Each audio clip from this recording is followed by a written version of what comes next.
Paz e graça, família, povo de Deus, amado, querido. Vocês estão vendo a situação aqui, né?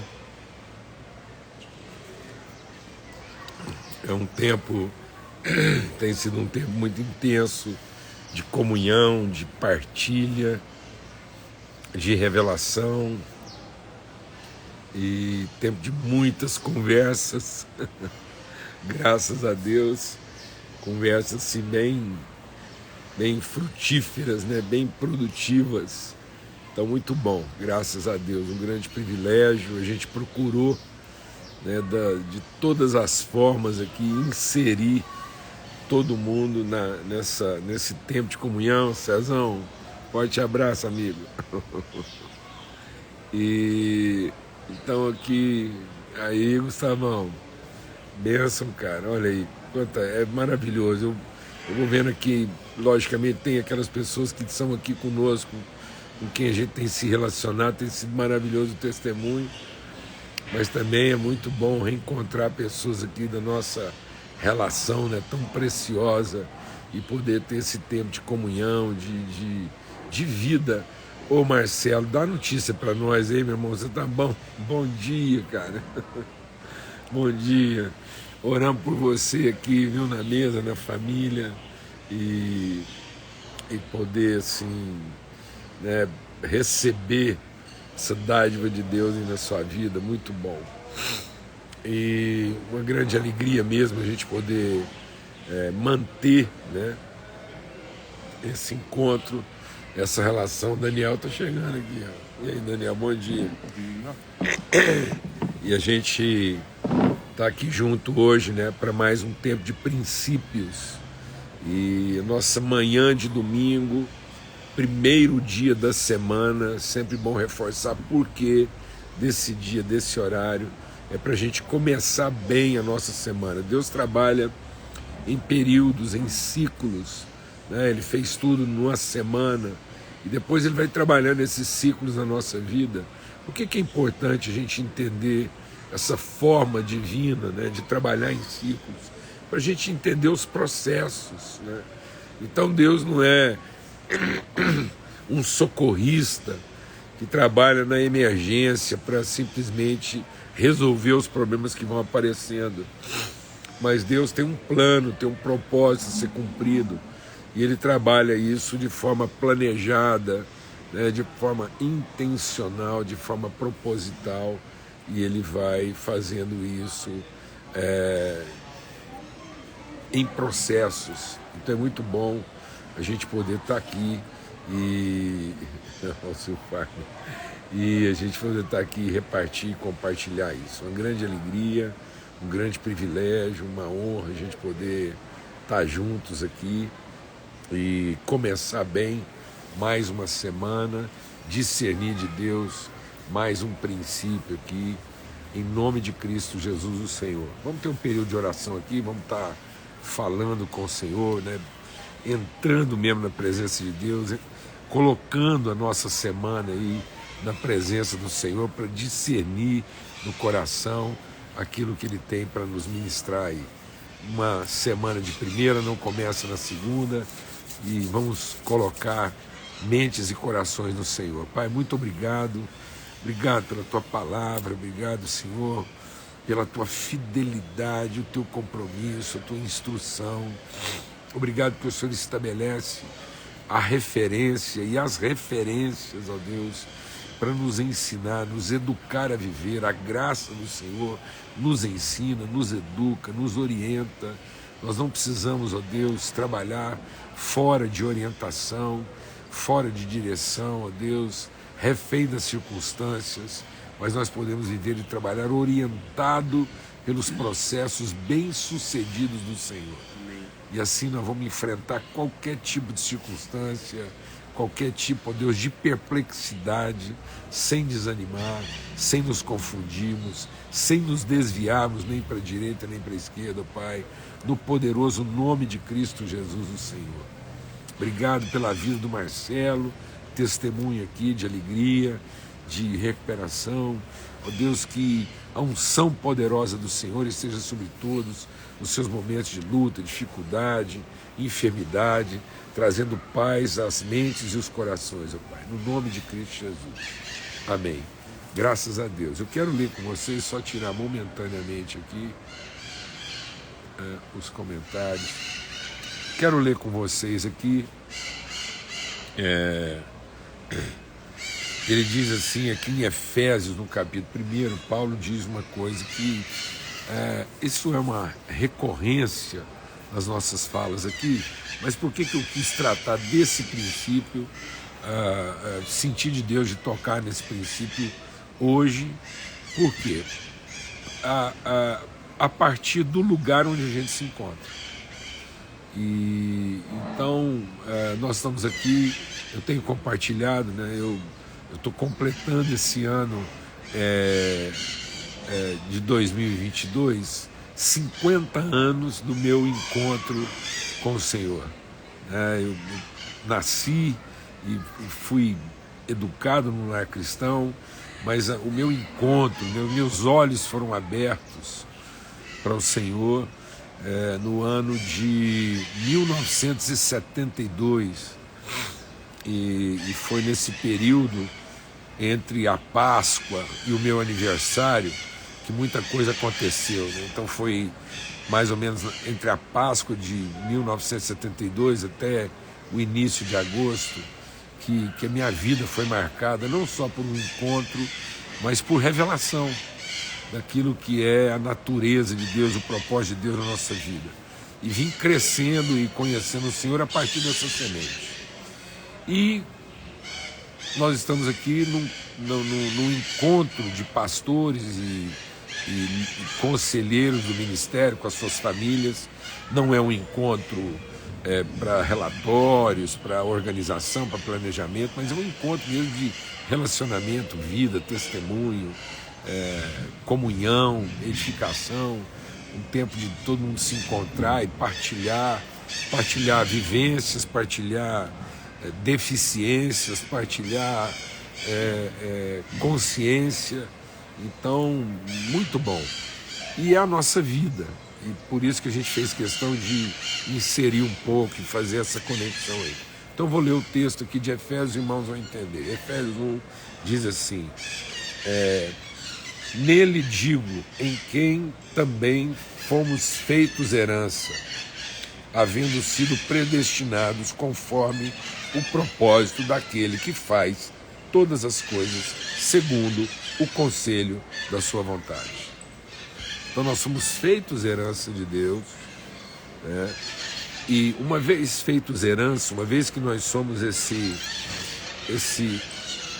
patrimônio testemunhal daquilo que Deus quer como reserva de revelação, nós somos isso, nós somos aquilo que Deus discerniu a partir de si próprio, do seu amor, da sua natureza, o que Ele queria deixar como legado. É mais ou menos assim, vamos entender bem o que eu quero dizer e usar um pouco assim de um pensamento lúdico, né, de imaginação. É mais ou menos assim. Se Deus estivesse pensando que um dia Ele fosse morrer, e em morrendo houvesse a possibilidade de tudo que Ele é, de tudo que Ele quer, de tudo que Ele conhece, de tudo que Ele sabe, de tudo que Ele entende como valor, ficar reservado, depositado como uma herança, isso somos nós. Então, nós carregamos, nós incorporamos, nós somos, nós temos, no sentido de ser, e aquilo que é a nossa natureza, identidade e propósito, é que a gente seja o legado, aquilo que Deus quer transmitir de si mesmo, caso acontecesse a possibilidade dele não mais estar presente. Como a gente sabe que não é o caso, mas é para a gente entender que naquele ambiente onde não haveria possibilidade de uma relação direta e imediata com Deus pela sua própria natureza divina e eterna, pode-se conhecer tudo o que de Deus se pode conhecer como valor, como herança, como patrimônio de conhecimento e vivência. Tudo que se de Deus pode conhecer somos nós. Ele depositou em nós, Ele nos fez isso. E Ele nos predestinou conforme a sua vontade. Então isso é a vontade de Deus, esse é o propósito de Deus. Ele dizer, eu vou deixar um patrimônio, um legado encarnado, visível, tangível, possível, a partir daquilo que nós somos. E ele diz então que ele fez tudo isso segundo o conselho da sua vontade. Então, há um princípio aqui, o princípio do conselho. Em vários momentos aqui que a gente estava nesse encontro aqui, nos nossos momentos de oração, comunhão, testemunho, discernimento, isso foi compartilhado entre nós aqui, do ministério. É que se tivesse que escolher uma palavra, uma única palavra que definisse a nossa caminhada, a nossa trajetória, a palavra que teve como baliza, como referência, né, da nossa vida e da nossa convicção, do nosso entendimento do que é ser igreja, ministério, vocação, essa palavra é conselho. Conselho. Conselho no sentido de definir uma identidade e não conselho no sentido de emitir uma opinião. Então, conselho não é um conjunto de opiniões. Conselho é uma forma de ser que define uma orientação. De modo que quaisquer que sejam as opiniões, elas serão orientadas segundo o ambiente do conselho. Então o conselho não é para a gente discutir opiniões. O conselho é para que, em trazendo os pensamentos e opiniões, no ambiente do conselho, esses pensamentos e opiniões sejam orientados segundo a natureza do conselho. De modo que aquilo que não pertence a essa orientação, de modo que aquilo que não traduz, não revela, não manifesta, não identifica a natureza da nossa relação, já está automaticamente definido como algo fora do propósito. Então nós não temos que fazer juízo de ideias, nós não temos que fazer avaliação de opiniões, nós não temos que estabelecer critérios, né, de certo ou errado. A vida em conselho por si vai definindo, vai orientando todas as coisas, de modo que, independentemente de um aspecto, de uma aparência de certo ou errado, de uma opinião melhor ou pior, não há melhor ou pior, não há um certo ou errado, há o que é bom. O que é bom? Aquilo que está em harmonia, aquilo que está validado pela vida em conselho. É isso. Deus fez todas as coisas a partir de uma natureza conciliar. Então, conselho é uma identidade. Conselho é uma mente. É uma mente estabelecida e desenvolvida a partir de uma condição inegociável de relação, de compromisso um com o outro. Isso é conselho. Então, conselho não é uma convivência. Conselho é um pacto, um compromisso, uma aliança de pertencimento, a certeza de que somos uma pessoa expressa numa relação. Então, conselho, além de ser uma mente, é um lugar. Você está num lugar de conselho. Por isso que a palavra de Deus diz, onde estiverem 2 ou 3. Então, é um princípio. 2 ou 3 em comunhão é um princípio, como conselho é um princípio. Então, onde está o princípio do conselho? Naquilo que Deus disse. Só onde estiverem 2 ou 3 em comunhão, minha vontade ou a verdade pode ser estabelecida. Então, fora de uma consciência, de uma mente, de uma natureza, fora de um lugar de conselho, não há a menor condição da verdade ser estabelecida. Ela pode ser proclamada, ela pode ser anunciada, ela pode até ser defendida. Você pode defender a verdade individualmente. Você pode proclamar a verdade individualmente. O diabo cita a verdade, mas na boca do diabo, a verdade, mesmo não sendo mentira, não é a verdade. Então, quando o diabo cita a verdade, porque ele tem uma mente individual e ele vive num coletivo não relacional. Então o diabo vive em coletividade, em bando. Os demônios se movimentam em bando. Os demônios formam legiões. Quando Jesus perguntou o nome do endemoniado gadareno, ele respondeu: nós somos um grupo. Nós somos uma associação. Então o diabo se associa, ele se agrupa. É curioso isso. Porque se o nome de Deus é conselho, o nome do capeta pode muito bem ser legião, grupo, time, associação. E é interessante isso, porque a verdade proclamada num tom associativo, num tom bandoleiro.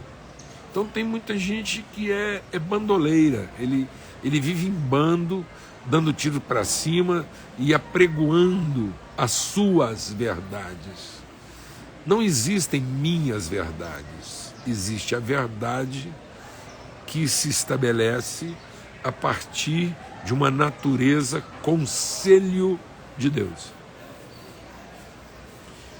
Então, nesse sentido, eu poderia até dizer que conselho, assim como princípio, não poderia ser uma palavra plural.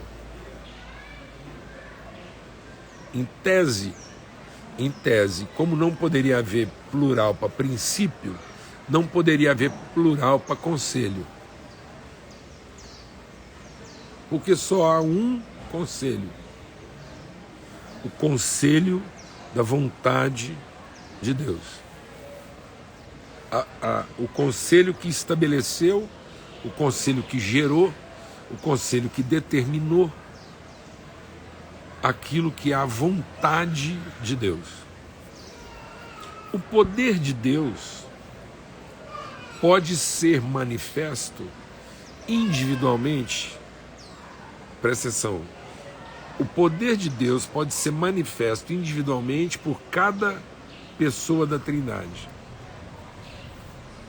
Mas a vontade de Deus só pode ser revelada no conselho da Trindade. É isso que o diabo tentou fazer com Jesus. O diabo disse assim para Jesus: por que você não pleiteia junto a outra pessoa da Trindade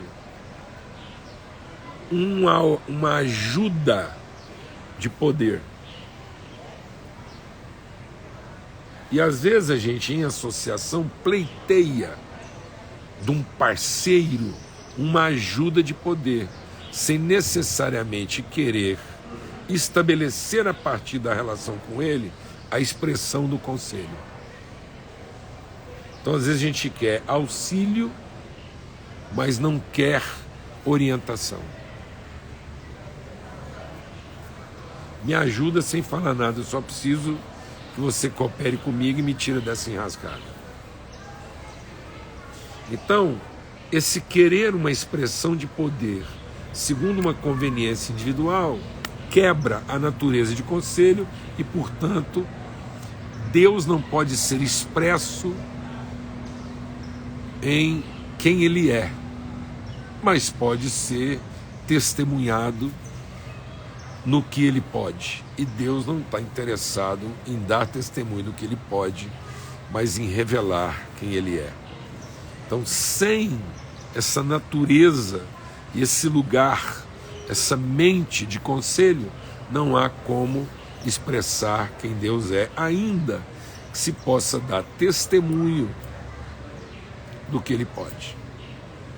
Então, uma associação, um bando, um ajuntamento, uma quadrilha pode dar testemunho do que Deus pode. Pode ser instrumento do que Deus pode. Tanto que quando Deus, eu vou falar uma coisa aqui grave, quando Deus quis fazer algo na vida de Jó, pôs o diabo para trabalhar para ele.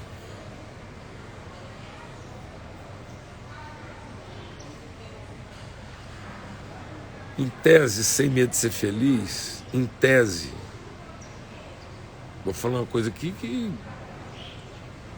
correndo o risco, eu já expliquei aqui, uma heresia para ser boa tem que correr o risco de ser uma péssima, uma doutrina para ser boa tem que correr o risco de ser uma péssima heresia. Em tese, é como se Deus estivesse trabalhando em associação com Satanás para transformar a vida de Jó.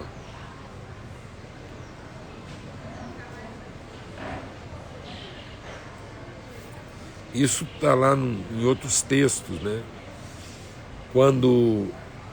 Lembra quando o Acabe quis sair à guerra e ele buscou o auxílio dos profetas, e todos os profetas falavam bem dele. E ele falou, não tem mais nenhum não. Aí buscaram o homem de Deus lá, e ele falou, Acabe, vai, você vai ser bem sucedido. E o Acabe ficou nervoso e falou, tá vendo? Esse cara sempre fala contra mim. E aí ele trouxe um mistério, ele disse, olha, o Senhor,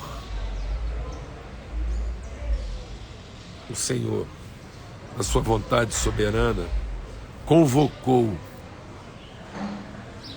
aqueles que trabalham para Ele, de ambos os lados. Deus é Senhor, meus amados. Ele ainda continua sendo Senhor de anjos e demônios. E ele disse assim, quem vai por mim lá tratar a vida do Acabe? E aí um serviçal de Deus do lado errado, se é que é lado errado de Deus, né? Mas um serviçal disse, eu vou lá. E Deus falou assim, como é que você vai fazer para enganar o Acabe? E ele falou assim, eu vou descer lá e serei um espírito mentiroso na boca de todos os seus profetas. E Deus falou, então vai lá e pode fazer isso. E Deus autorizou.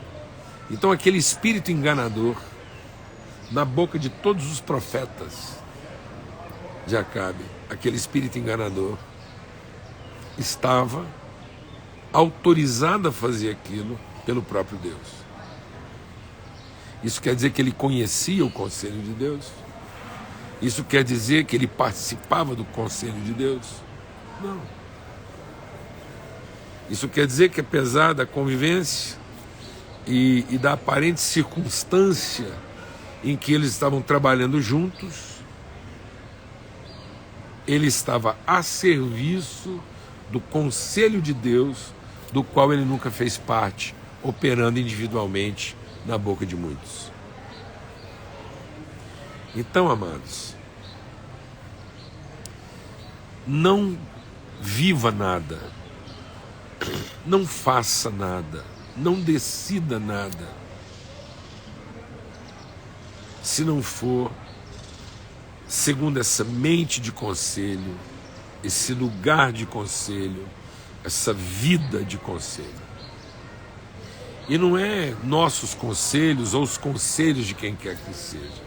Muita gente confunde conselho como uma opinião a ser dada diante de uma circunstância ou de um problema criado. Isso não é conselho, isso é palpite. Então muitas pessoas pensam conselho numa forma plural, segundo uma atividade. Eu sou um conselheiro. Por que eu sou um conselheiro? Porque eu dou conselhos? Porque eu tenho conselhos? Não, esse sentido de ter conselhos, de dar conselhos, isso é palpite. Então, às vezes, nós temos palpiteiros na vida uns dos outros, mas não temos conselheiros, porque não temos tantas pessoas inseridas nesse lugar relacional, espiritual, que contempla a vida no seu todo, na plenitude das suas relações, e que, tendo conhecimento da vontade de Deus revelada a partir do seu conselho, é instrumento de revelação dessa vontade na vida das pessoas. Então, o papel do conselheiro, antes de tudo, é introduzir, é trazer, é incluir a pessoa que está perdida na sua vida, tentando encontrar uma opinião ou um palpite que o ajude. O papel do conselheiro é trazer essa pessoa para esse lugar, para que, tomado dessa mente de Cristo, por isso que Cristo também é a mente. Então, para que nós possamos ver segundo a mente de Cristo. O que é a mente de Cristo? O que é mente de Cristo? É mente de sacrifício do parecer e do interesse individual. Então, o que é a cruz? Mata a individualidade para nos trazer uma mente de Cristo. Então, o que quer dizer? Que nós temos a mente de Cristo. Quer dizer que nós temos uma mente de conselho. Então, conselho é uma mente. Como é que essa mente opera? Pensando sempre na forma, no impulso, no compromisso de ser Cristo. Conselho é um lugar. Que lugar é esse? O corpo de Cristo.